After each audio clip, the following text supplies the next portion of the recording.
look ni Catherine Bernardo, yung sexy cover niya sa isang magazine. Anong comment nyo? Bet nyo ba ito? Yun po ang ating topic for today. May mga nagsasabing payat siya sa photo at mukhang tuyot. Meron din naman pumupuri at napapawaw. So ito po ang ating pagtatalunan for today.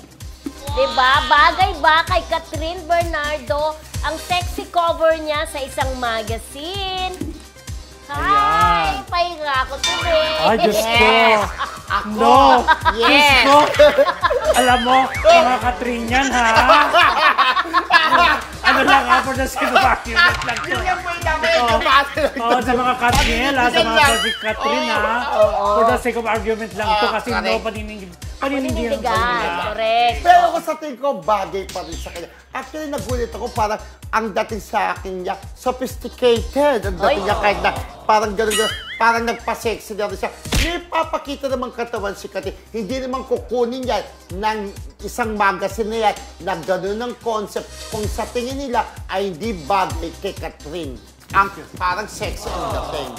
At nasa right age na naman siya para gawin niya yun. No, hindi bagay sa kanya. Kasi kung mababasa mo yung mga komento ng mga netizen, may nagsasabi nga na, bakit ang payat-payat niya? Akala ba nila bagay? Hindi naman bagay eh. Kasi pag titignan mo yung cover ng magazine, baka sa pagkuha, hindi ko alam ha, parang ang payat-payat niya doon, parang hindi sexy ang nakikita. Pangalawa, may sabi, mukha siyang tuyot dyan ha.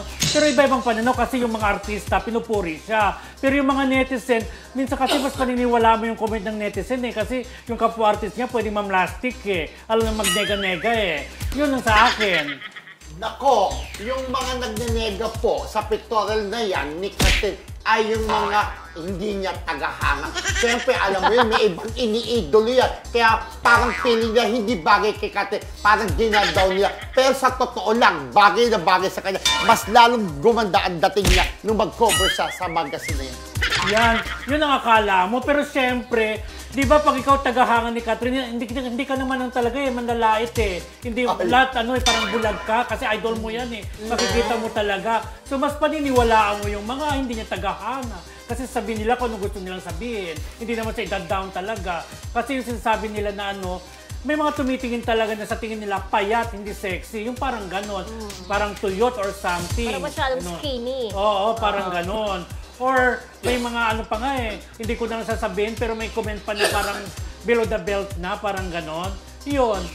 Basta akin, hindi bagay. Basta sa akin, kahit ano pa itsura ni Catherine, may damit o walang damit o nagpa-sexy, bagay na bagay sa kanya. Ganon? So anong say mo dyan, Maring Mildred? Ang say ko dyan, wag din magagalit sa akin yung mga taga-Catherine, di ba? Hindi ko rin masyadong yung mga Catherine, siyempre, di ba? Alam mo naman ang mga fans, hindi ka tatantanan, kaya nga nag-sorry na siya. Si Ogie niya! Nag-sorry, di ba? Dahil hindi talaga siya tinatantanan, Day, hanggang ngayon. Di ba? Kaya para matigil, nag-sorry na lang siya. Kaya huwag kayong magagalit sa amin, ha? Pero ito lang naman ang aming pananaw, di ba? Opinion. Parang sa akin parang hindi ko masyadong type. Parang agree ako kay Kuya Roldan. Hindi ko masyadong type yung ganung kapayat ni Catherine, lalo na yung parang nakabrush siya nung parang heart shape na bra, tapos tapos maiksi ang buhok.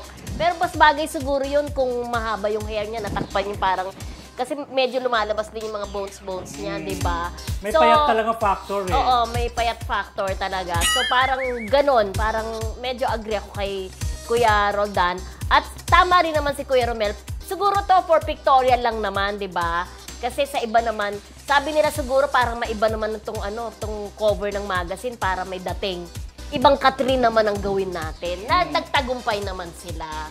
So yun lang naman ang sa akin. So comment lang po kayo mga classmates kung sa tingin nyo ba bagay o hindi kay Catherine ang naging pictorial niya sa isang glossy magazine. At lagi natin sinasabi, beauty is in the eye of the beholder. Tama. Kanya-kanyang paningin po yan. Respetuhan. Kung hindi maganda sa amin, huwag nyo kaming i-bash kasi yun lang din naman ang nakikita namin. Kung maganda sa inyo, irerespeto rin namin. Yeah.